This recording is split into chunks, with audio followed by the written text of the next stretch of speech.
From Washington, D.C., I'm Allister D'Souza. This is your roundup of the week's biggest stories shaping the United States and beyond. Welcome to Washington Watch. Heightened worries this week of the U.S. facing a constitutional crisis. U.S. President Donald Trump threatened to impeach a federal judge. The senior-most justice from America's highest court issued a rare public rebuke to Trump, saying impeachment is not an appropriate response to disagreement. An immediate ceasefire in Ukraine remains elusive. Russian President Putin agreed to halt attacks on Ukrainian energy infrastructure for 30 days after a 2-hour marathon call with Trump, but it fell short of a truce. Meanwhile, Ukraine and Russia will hold talks with U.S. officials in Saudi Arabia next week to discuss a partial ceasefire.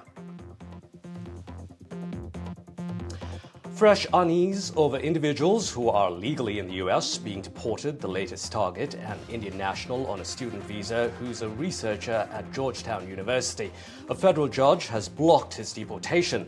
The Trump administration accuses Badr Khan Suri of spreading Hamas propaganda. Suri is married to a Palestinian American whose father was an advisor to assassinated Hamas leader Ismail Haniyeh. Trump delivering yet another campaign pledge, dismantling the Department of Education, fulfilling a long-cherished goal of the conservatives. The U.S. president vowed to return the money the department controls to individual states. The move is already facing legal challenges, since the department cannot be closed without the approval of Congress. And the White House says the Statue of Liberty is going nowhere.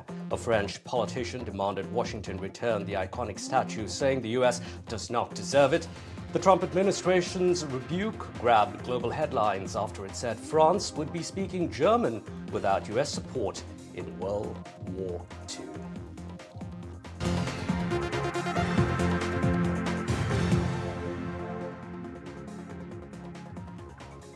An increasingly tense situation between the Trump administration and a federal judge shows no signs of easing.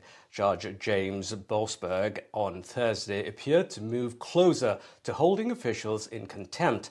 A showdown between the judiciary and a defiant Trump threatens the world's most powerful democracy, Disha Bakshi explains. Could the US be on the brink of a constitutional crisis?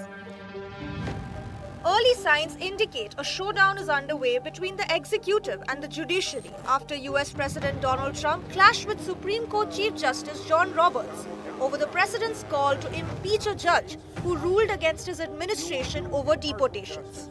After Trump threatened to impeach District Judge James Boasberg over his order to halt deportations of gang members to El Salvador, the top Supreme Court justice rebuked Trump's calls, issuing a rare statement, saying impeachment is not an appropriate response to disagreement concerning a judicial decision.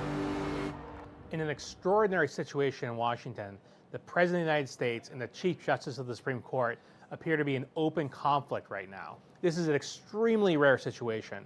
Almost never does the Chief Justice issue a statement like this, let alone after or in response to a statement from the President himself. So what you're seeing here is inching closer to open conflict between the executive branch and the judicial branch, and laying the groundwork for the possibility of a constitutional crisis. Trump's clash with Boasberg first began after the Trump administration allegedly ignored his Saturday court order to turn around 2 planes carrying Venezuelan gang members because the flights were over international waters and therefore the ruling didn't apply.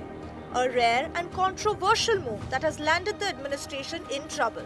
Over the past week, Boasberg has remained undeterred in demanding answers, giving the government till next week to respond.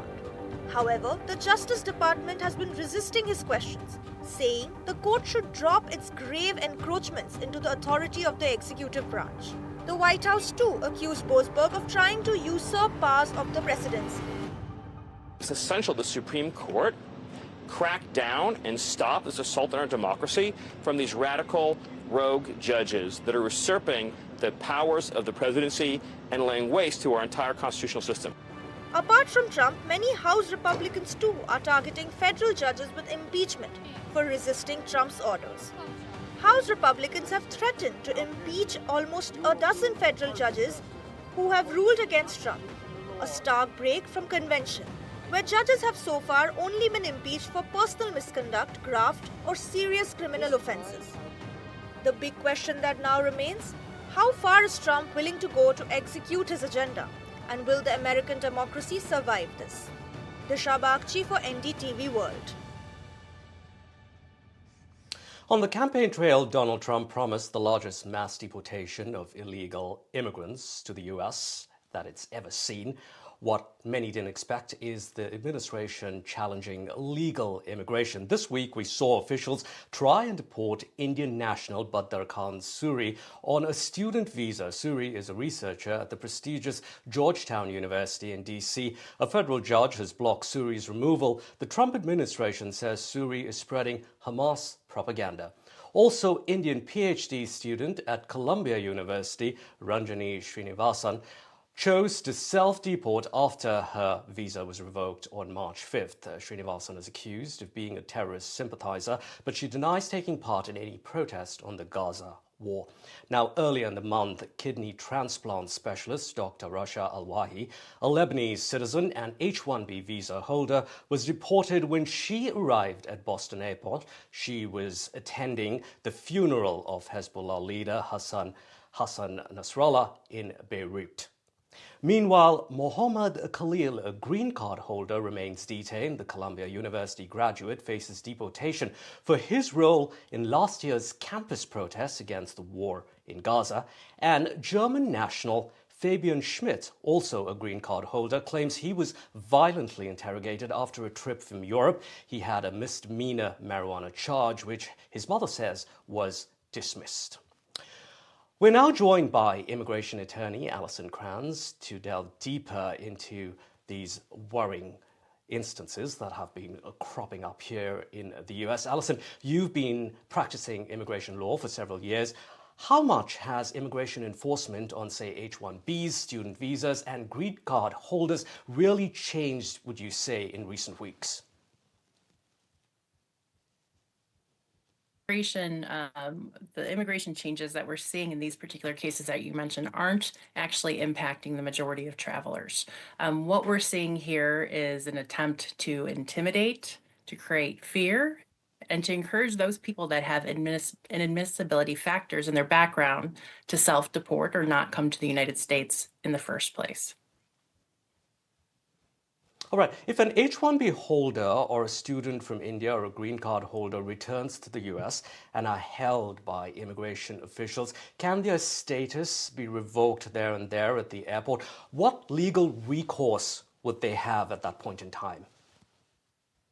Yes, it can. So when someone's going through the border, entering the United States, the officers have a lot of discretion. They have a discretion to question. They can put people into secondary inspection, which is a temporary detainment, or they can choose to detain someone for a longer period of time if necessary for their investigation or because they put that person into deportation proceedings. Now, an individual at the border doesn't have a right to attorney, but as soon as they are formally detained and moved into the detention facility, they do have a right to an immigration attorney. Keep in mind, the people who are experiencing long-term detainment do have factors in their past that the immigration law for long periods of time have always said that these are problematic issues. Now, I think that there's an argument to be made that the Trump administration is trying to hinder free speech and some of these political arguments that are being made.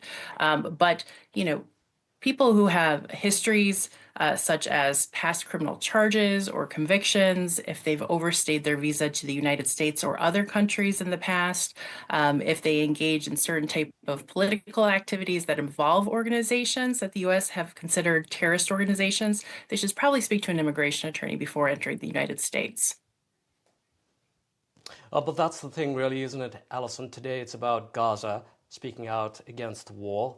those are the kind of people that we're seeing being affected by this clampdown. Tomorrow it could be someone talking about transgender rights. So how does one really know when they're potentially at risk when they arrive in the US, or even if they're here at this point in time, right? Absolutely. I think the Trump administration has chosen chaos and cruelty over security, unfortunately.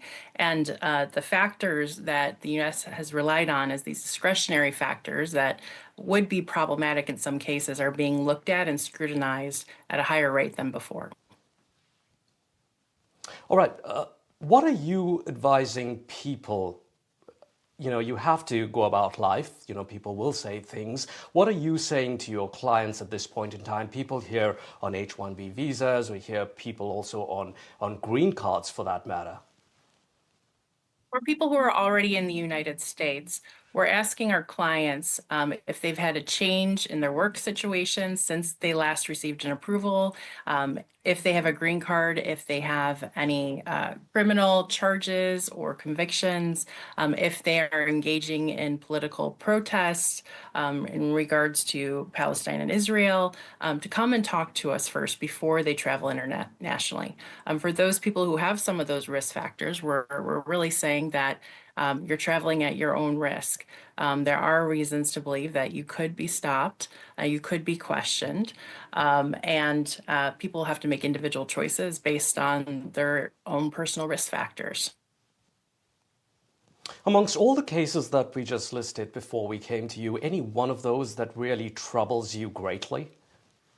You know, I think all of the cases that involve people who are allegedly supporters of Hezbollah and Hamas, that's very concerning, because what certain outlets of the media are reporting is that support of Palestine has been translated to support of a terrorist organization, which is very unfair and not the same thing, and would be really an abuse of, I think, executive powers to go and push someone to that limit to say that they're supporting terrorist organizations.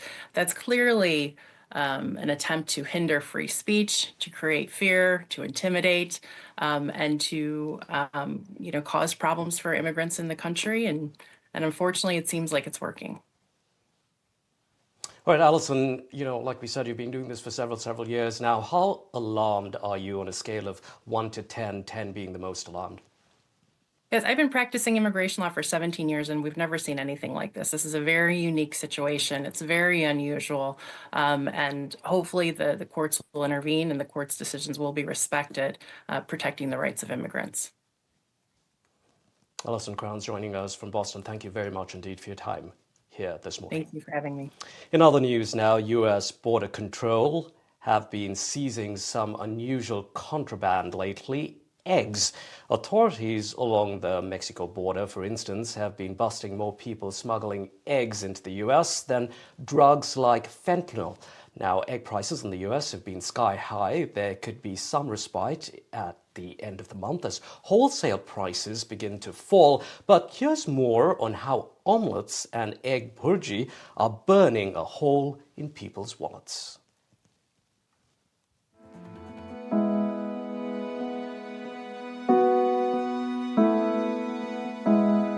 It's expensive, and when all you really sell are eggs like this Indian street food chain, Eggholic, it can turn into a bit of a scramble.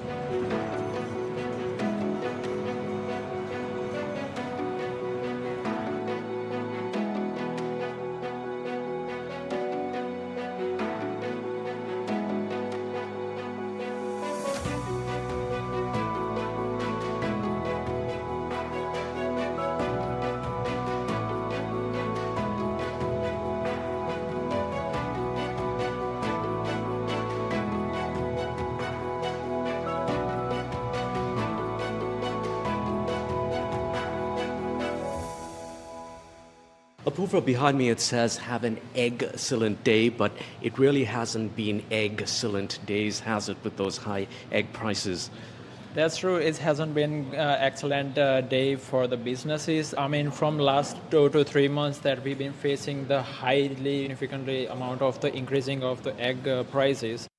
The main reason of the rising the price of the eggs is that there is some sort of flu going on. Avian flu. Yes, and that was the reason that price went significantly high. Millions of chickens had to be killed, had to be culled, and therefore the prices went high. That's true, and they have to make tough decisions like increasing the price in the menu, putting some surcharges in the menu. So you talked about a surcharge. Is that because you were running into a loss? We were barely breaking it even, and our all the recipes is based on egg dishes, so eggs. So that's why it's really important for us to make a tough decision and adding the surcharge. For now, we have to put $1 surcharge on each egg dishes particularly. So how many eggs would you need typically during the week? So nearly we are using around 1,000 to 1,500 eggs a week.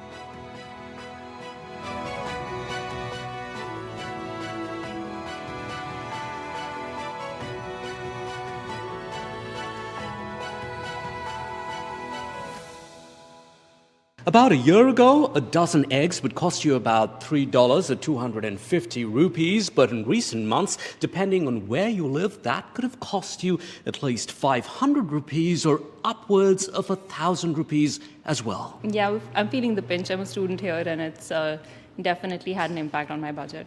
It does affect anything, like from baked cookies, pre-made cookies, or you go out, go to Chick-fil-A, get a burrito or something. The prices went up for anything involving eggs.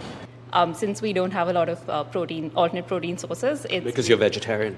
Yes, and I only eat eggs, so it's been particularly taxing. I'm still eating eggs because I'm also vegetarian and it's a protein source, so I can't not eat them. But obviously, you're budgeting for it. So we will buy more meat than eggs because the eggs are more expensive than the meat. Do the kids here miss having eggs at home? Yes. What do you miss most about not having eggs?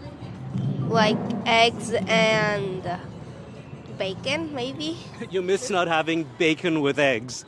Okay. Wholesale prices of eggs are beginning to drop thanks to weaker consumer demand and avian flu in the US coming under control. But consumers are feeling no reprieve yet because eggs typically have a 4-week shelf life and retailers are still trying to get rid of all that expensive inventory when they bought those eggs at record prices. In Washington, D.C., Allister D'Souza, NDTV. Time now for Diaspora Connect. For the first time in 50 years, the U.S. Northwest will have its very own U.S. Chamber of Commerce. It will serve as a pipeline for businesses in states like Washington, Oregon, and Alaska too. I'm joined by Purnima Voria. She is founder and CEO of the National U.S.-India Chamber of Commerce. Purnima, thanks for joining us here on Washington Watch.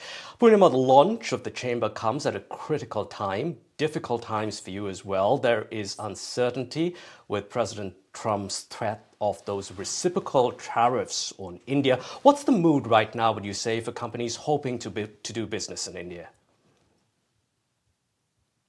I think the mood is a little bit in between, I would say.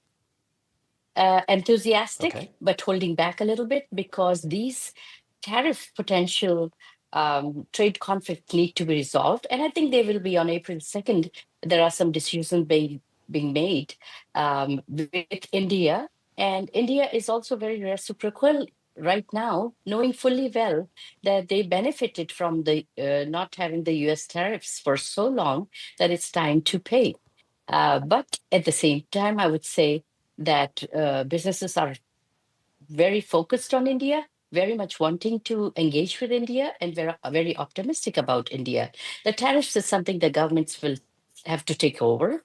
And I know that there is Harley Davidson that has about 30 to 50% tariffs even right now. And there are also some of the other industries that are also affected, for example, whiskey and bourbon and things like that. So US is wanting to do that India looks into these and it's a fair play for both the nations. And I think Prime Minister Modi is also very much aware of this and is doing everything he can to harmonize this tariff conflict for the best of the country. You've clearly got your task cut out for you, Purnima, in the next couple of months or several months down the line here. Now, Purnima, the Northwest has sectors like aerospace, IT, forestry. What kind of sectors will the new chamber be focusing on? There are 9 states in the Northwest region, whether it's North Dakota, South Dakota, Oregon, Wyoming, Washington, Alaska, and so forth, have tremendous opportunities. Washington, for example, has defense and aerospace, satellite companies. We have Starbucks here, which is opening 1,000 stores in India coming up. We also have Amazon of the world here. So there is in Washington, these are the opportunities. But at the same time, all these other states have agri-tech. They have critical minerals, coal, but like Wyoming, other opportunities that we are going to be promoting with India.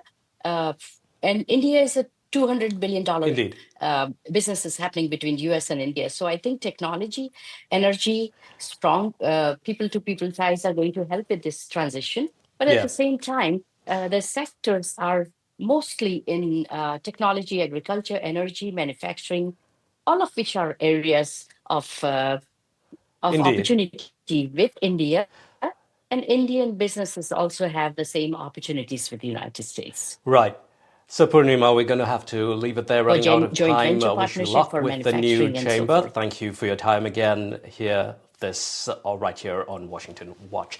Now, in more Diaspora Connect, this year's prestigious Juno Award nominees includes a young woman from Mumbai. The Junos are often referred to as Canada's Grammys. Juno Award winners like Canadian legends Celine Dion and Bryan Adams went on to win a Grammy. Shruti Ramani joins us from Vancouver, Canada. Shruti is the lead vocalist for Raghavas, which has been nominated for Best Jazz Album of the Year for a band. Congratulations, Shruti. This is your first ever album and it could now potentially win a Juno. And I hear that the inspiration for this album comes from someone who perhaps is watching right now, sitting far away in Kandivali West in Mumbai. Hi, Allister. First of all, I want to say it's my absolute honor to be live with you on Washington Watch. I'm really grateful for this amazing opportunity I have as an immigrant in Canada. And yes, this is a tribute to my mom, who is endlessly, both my parents really, but especially my mom, who have endlessly sacrificed their resources and their time and their energy to kind of enable me to do this, this big feat. So I'm really grateful to have the best of the parents that I could have possibly had. Yeah, and I feel really privileged. So Shruti, yes, this album inspired by your mother, who's in Mumbai. The awards will be announced next weekend. How are you feeling? A bit jittery? What's the feeling like right now? I think I would be lying if I said I wasn't a little bit nervous. Of course, I would be very, very excited to win the award, but I think I've already won in a lot of ways by, you know, being nominated for an award that is of this stature to begin with. So for my mom and for my family, who we grew up middle class, for us, this is the victory, is just to be nominated and being recognized on this platform. And I'm grateful to, yeah. And Shruti, for someone like you who's come from Mumbai, went to Canada and Vancouver, decided that you'd study music, made this album, what advice would you have for young people with similar aspirations back home in India? My advice would be, keep your curiosity alive. Always seek the sounds that you're attracted to, that you want to study, and then give it your all. Do everything it takes, whether that be practicing your art, refining your art, asking mentors to play with you. I think that's one of the main things. If you're inspired by someone, don't be afraid to go ask them if they would give you a lesson or if they would play with you, because the worst that they can say is no. Yeah. But the best is that they will be like, thank you very much indeed. Okay, go ahead. Thank you. Oh, I was just like the All best right, thing, we'll the have to best leave it outcome there. would be yes. Thank you so much for having me. All right, we'd love to have you on again. Good luck with that award. Shruti Ramani joining us there. And we're going to leave our viewers with a song from that album that's been nominated for a Juno in Canada. That's it from me here on Washington Watch.